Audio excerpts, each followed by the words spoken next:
I've attended my fair share of disaster waiting to happen diplomatic gatherings, but this one on Nexus 9 promised to set a new benchmark for potential catastrophe. The Grand Diplomatic Hall aboard the station was a testament to overpriced architecture and desperate neutrality. All smooth curves, inoffensive colors, art and accommodations for every known sentient body type in the galaxy. As Ambassador Drell Vorks of the Zolaxian Confederacy, I had the dubious honor of mediating this circus. Being blessed with 4 arms means everyone assumes you can juggle twice as many problems. Spoiler alert, we can't. Ambassador Vorks, the Kral delegation is demanding a different seating arrangement. Again, my aide Plex buzzed anxiously beside me, all 6 of his eyes blinking out of sync. Poor guy's stress response always gave me a headache. Tell them they'll sit where assigned, or they can float outside and negotiate with the vacuum, I growled, straightening my ceremonial collar. This is the 4th change they've requested in 2 hours. Around the massive circular table, representatives from 17 space-faring civilizations were taking their positions. The tension was thick enough to spread on toast. The Glen and the Mosari delegates were pointedly ignoring each other after their recent border skirmish. The Tellurian ambassador kept her breathing apparatus turned up to maximum, creating an annoying whistling sound that I'm convinced was deliberate. But the main event was the Kral Empire facing off against the Federated Worlds. 3 solar systems in dispute, 2 species with trigger tentacles, and 1 exhausted Zolaxian caught in the middle. Just another Wednesday in galactic politics. Is that the human representative? I asked Plex, nodding toward the entrance where a small figure had appeared. Of all the delegates, the human was the least physically impressive. Standing at what I estimated to be 180 centimeters, he possessed no claws, spines, tentacles, or even proper body armor. Just smooth, vulnerable skin and a peculiar arrangement of facial hair. He wore a simple blue suit that concealed most of his form. Yes, Marcus Reed of Earth, Plex confirmed, displaying the data on his tablet. First time representing humanity at a class of negotiation. I snorted through my upper nostrils. Why send such a low-ranking official? The Federated Worlds must not value this treaty if they're sending their pet primitive. The file indicates he's actually their specialist. Plex's antenna twitched nervously. Specialist? At what? Being fragile?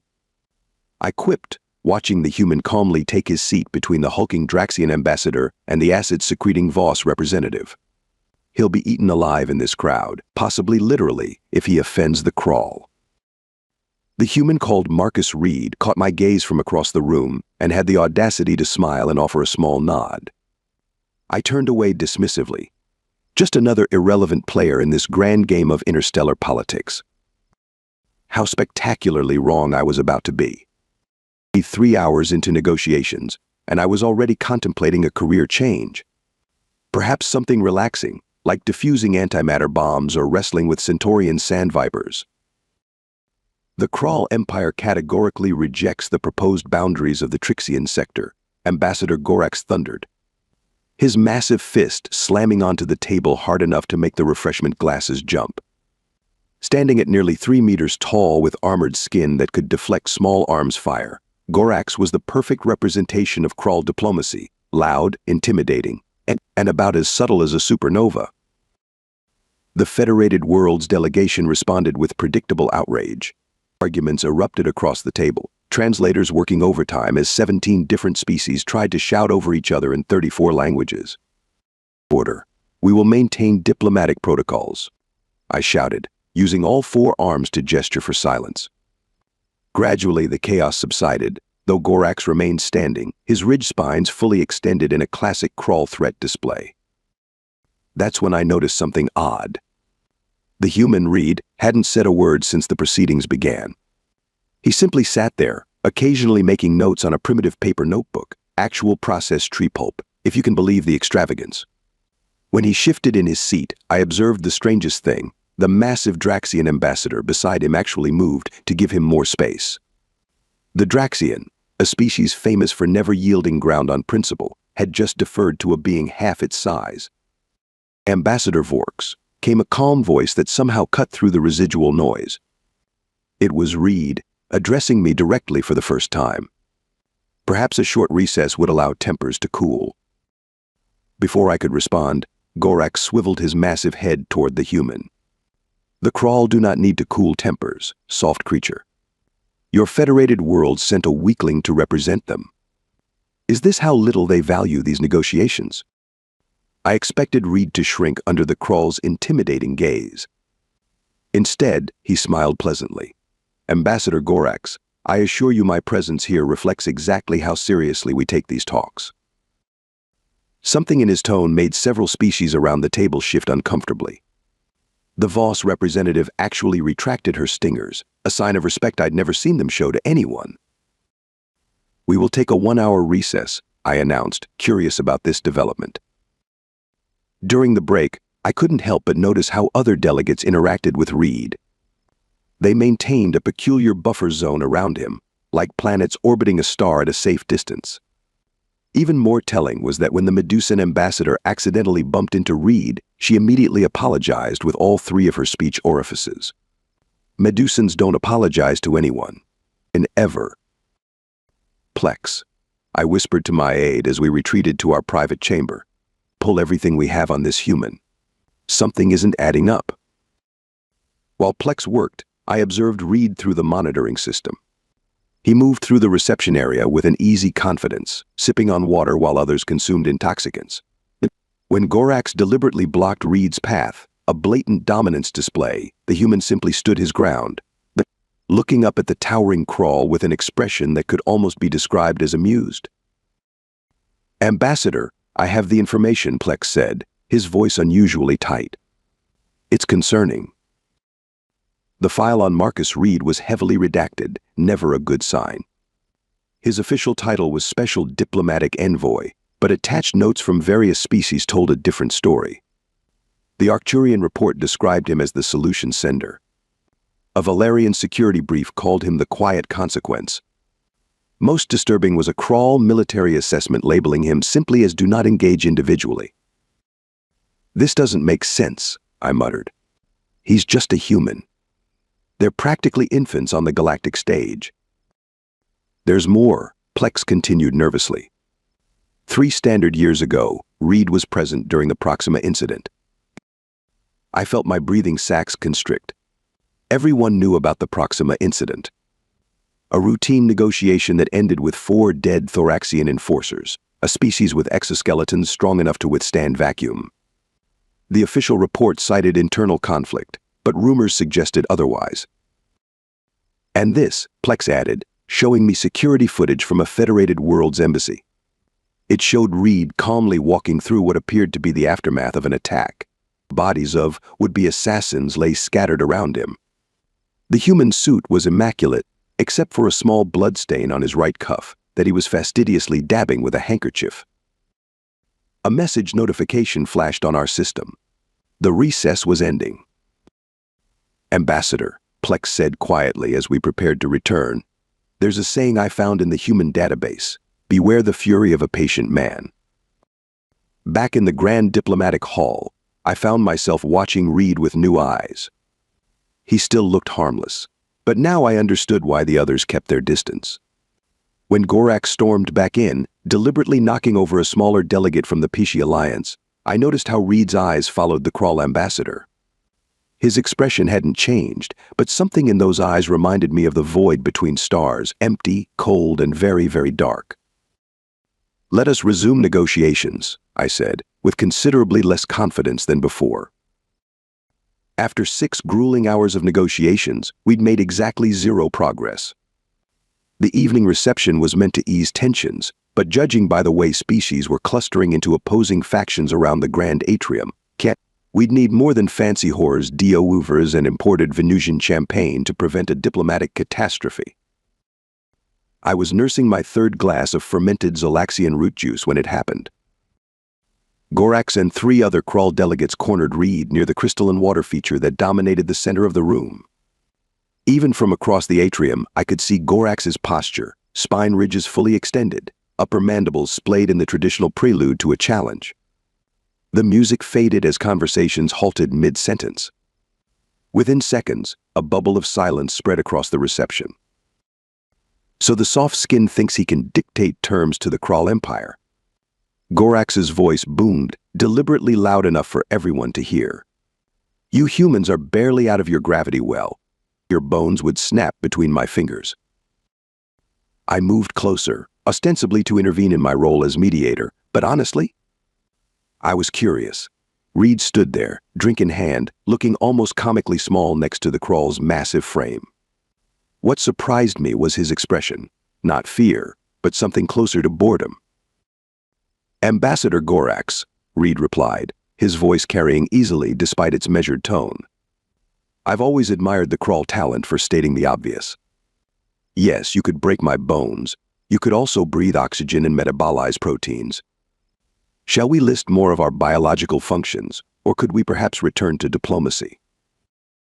A ripple of nervous laughter circulated through the room. Gorax's secondary eyes bulged in rage. You mock me, human? The Kral took a step forward, looming over Reed. Perhaps your species needs a lesson in respect. The three Kral guards flanking Gorax shifted into attack positions. Every security officer in the room tensed, hands moving to weapons. We were seconds away from an interstellar incident. Not mocking, just making an observation, Reed responded, casually sipping his drink. Though I should point out that the last person who offered to teach me a lesson is now working as a greeter at a mining colony restaurant. The job accommodates his new mobility limitations quite well. The implication hung in the air. I watched as several delegates, who had been edging closer, suddenly found reasons to back away. The Tellurian ambassador actually dropped her drink. You threaten me? Gorax was practically vibrating with rage now. The Kral Empire has conquered worlds while your species was still throwing rocks at each other. Reed smiled, not the diplomatic smile from earlier, but something different, something predatory. Correction, ambassador. We never stopped throwing rocks. He took another sip. We just got much better at it. That's when I noticed the change. It was subtle, so subtle I doubt anyone without 4 eyes dedicated to reading body language would have caught it. Reed's weight had shifted imperceptibly to the balls of his feet. His free hand, hanging casually at his side, had uncurled from a relaxed position to something more ready. Most telling of all, his eyes had become utterly focused, pupils dilating slightly. I'd seen that look before, on apex predators just before they strike. Gorax took another threatening step forward, crowding Reed against the water feature. Perhaps I should demonstrate Kral superiority here and now. Your Federation would have to send a replacement diplomat. So sad. The room was so quiet you could hear the environmental system cycling air. Security personnel looked to me, waiting for orders to intervene, but something held me back. Some instinct told me this was a moment of truth that would define the rest of the negotiations. Reed placed his drink carefully on a nearby table, the small clink of glass against surface almost shocking in the silence. Ambassador, he said, voice dropping to a near whisper that nonetheless carried in the silent room. I feel there's been a misunderstanding about my role here. Enlighten me, soft skin, Gorax sneered. Reed straightened his cuffs, a small, deliberate motion that somehow seemed loaded with meaning. I'm not here because the Federation needs protecting from the Kral. His smile disappeared completely, replaced by an expression so cold it made my exoskeleton tighten reflexively. I'm here because the Kral need protecting from the Federation. For the first time, uncertainty flickered across Gorax's features. One of his guards shifted nervously. You see, Reed continued conversationally, as if discussing the weather, my government believes in sending warning shots before taking action. I'm that warning shot. And right now, Ambassador, I'm giving you an opportunity that doesn't come with an obituary attached. The silence that followed was absolute. I realized I was holding my breath in all 4 lung sacs. Then Reed smiled again, bright and sudden as a solar flare. Now, shall we discuss those boundary concessions over another drink? I find negotiating goes much smoother when everyone keeps all their original appendages. The tension held for 3 more seconds before Gorax, with an obvious effort, pulled back his spine ridges. Perhaps we can revisit certain terms, he growled. As the crowd cautiously resumed their conversations, I caught Reed's eye across the room. He raised his refreshed drink in a small toast to me, expression once again pleasantly bland. But now I knew better. The smallest being in the room was also the most dangerous, and somehow everyone else had known it all along. After the reception, I needed answers. Diplomatic protocols be damned. I found Security Chief Lana Brightstar in her office, reviewing footage of the evening's near disaster. Half Arcturian, half something undisclosed, Brightstar had skin that shimmered with bioluminescent patterns and eyes that seemed to absorb light rather than reflect it. She'd been running security on Nexus 9 for 15 years, which meant she knew everyone's secrets. "I was wondering when you'd show up, Ambassador Vorks," she said without looking away from her screens. "Take a seat. I assume you're here about our human guest." "What exactly is Marcus Reed?" I asked, settling my forearms into a neutral position. "Because he's certainly not a normal diplomat." Brightstar laughed, a musical sound at odds with her reputation for ruthless efficiency. "Fine, normal. But no, he's not what you'd call standard diplomatic corps."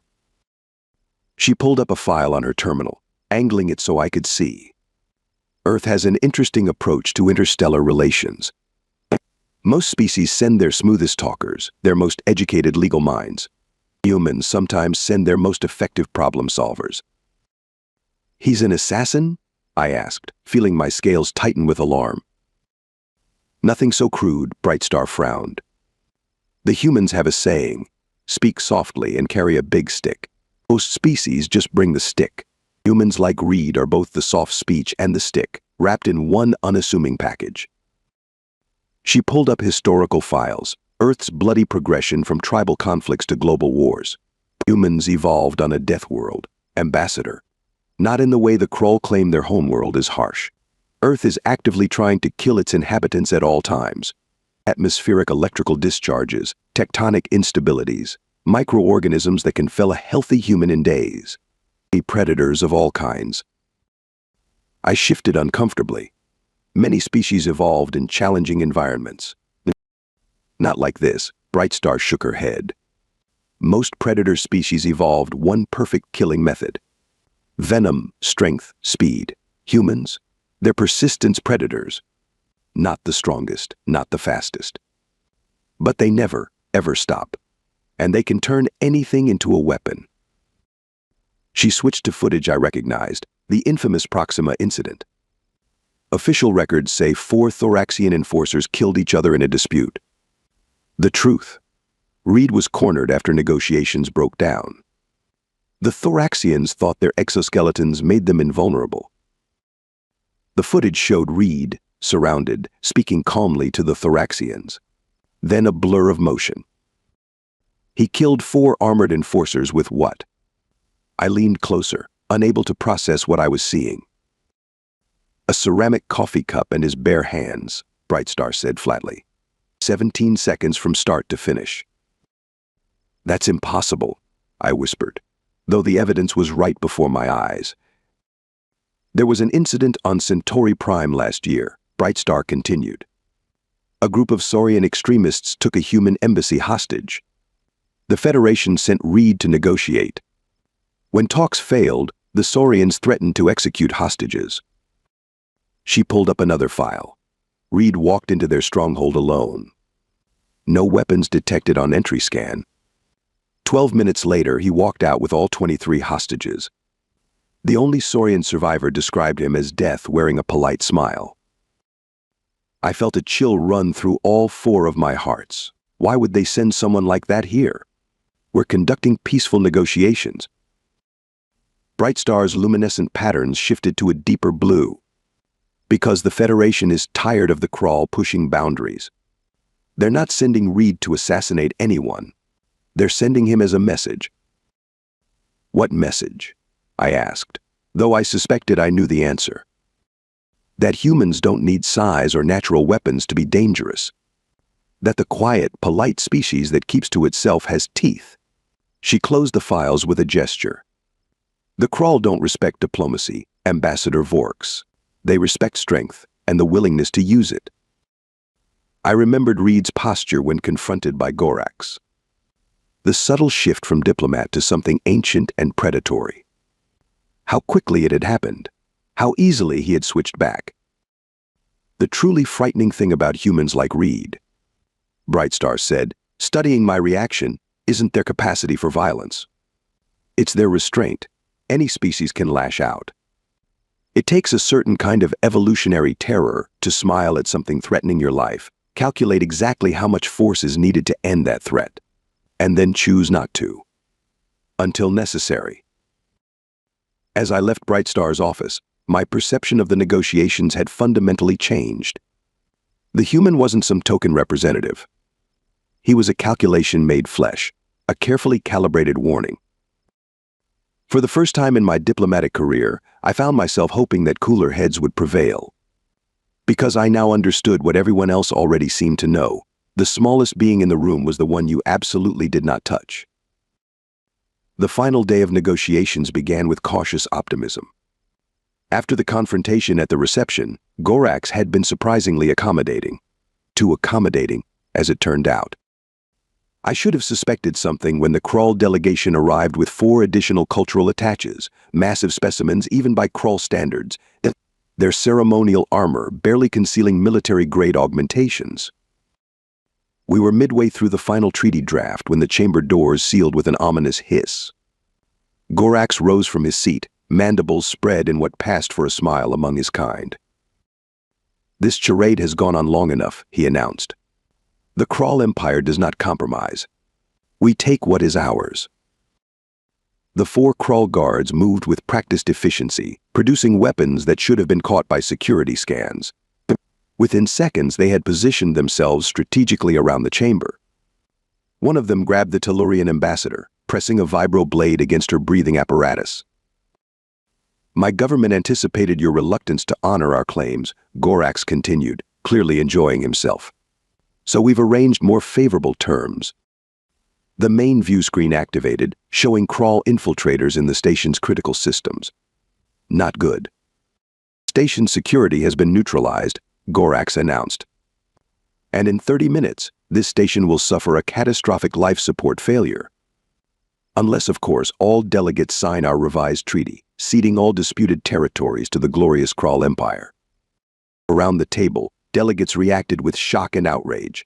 The Voss representative hissed threats. The Draxian ambassador bellowed challenges. The Mossari delegate appeared to be praying. Standard crisis responses. All except Reed. The human hadn't moved from his seat, his expression thoughtful rather than fearful. He appeared to be examining the stylus in his hand with unusual interest. "Ambassador Reed," Gorax turned to him. "Perhaps you'd like to contact your Federation first? Tell them to prepare for significant territorial adjustments?" Reed looked up, as if just noticing the crisis. "That won't be necessary," he said, placing the stylus carefully on the table. "I have full authority to resolve this situation." "Excellent," Gorax smirked. "Then you'll be the first to sign." Reed stood, straightening his jacket. "Actually, I was thinking of a different resolution." He surveyed the room with calm, calculating eyes. To my astonishment, he raised both hands in apparent surrender and moved toward the nearest Krull guard. "Ambassador Reed, don't be foolish," I hissed, but the human ignored me. "I don't like enclosed spaces," Reed said conversationally as he approached the guard. "4 walls make me nervous. Do you know what makes me even more nervous?" The guard snarled, training his weapon on Reed's chest. Silence, soft skin. 4 Krull with delusions of adequacy, Reed finished with a sigh. "Look, I'm trying to give you an out here. Lower your weapons, release the hostages, and you can all leave with your exoskeletons intact." The chamber went deadly quiet. Was this human insane? He was surrounded by armed Krull, each twice his size and several times his strength. Gorax let out a booming laugh. "You threaten us? Perhaps I'll keep you alive long enough to watch your Federation representatives sign over their territories."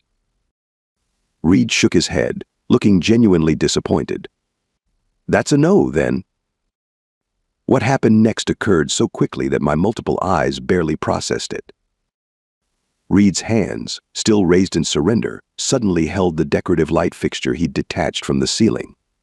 With a flick that betrayed inhuman strength, he sent it spinning toward the main guard's face. As the crawl instinctively raised his weapon to block, Reed was already moving. He slid across the polished table, grabbing my ceremonial water vessel as he passed.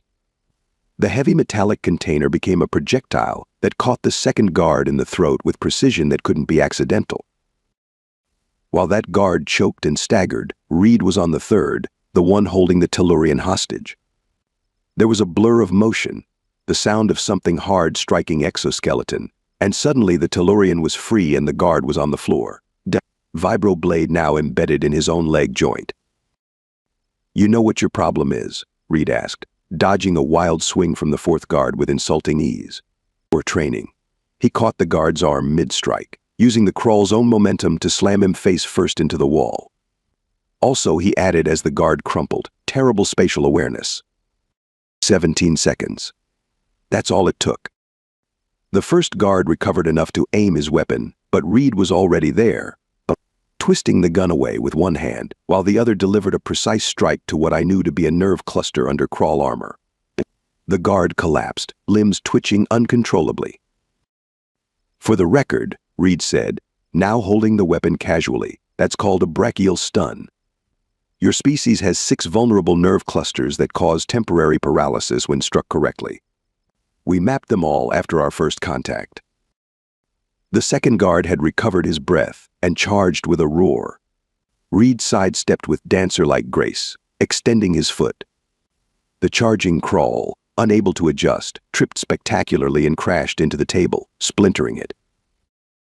"Momentum," Reed explained to the room at large, as if conducting a physics lesson. "It's a harsh teacher." He turned to face Gorax, who stood frozen in disbelief.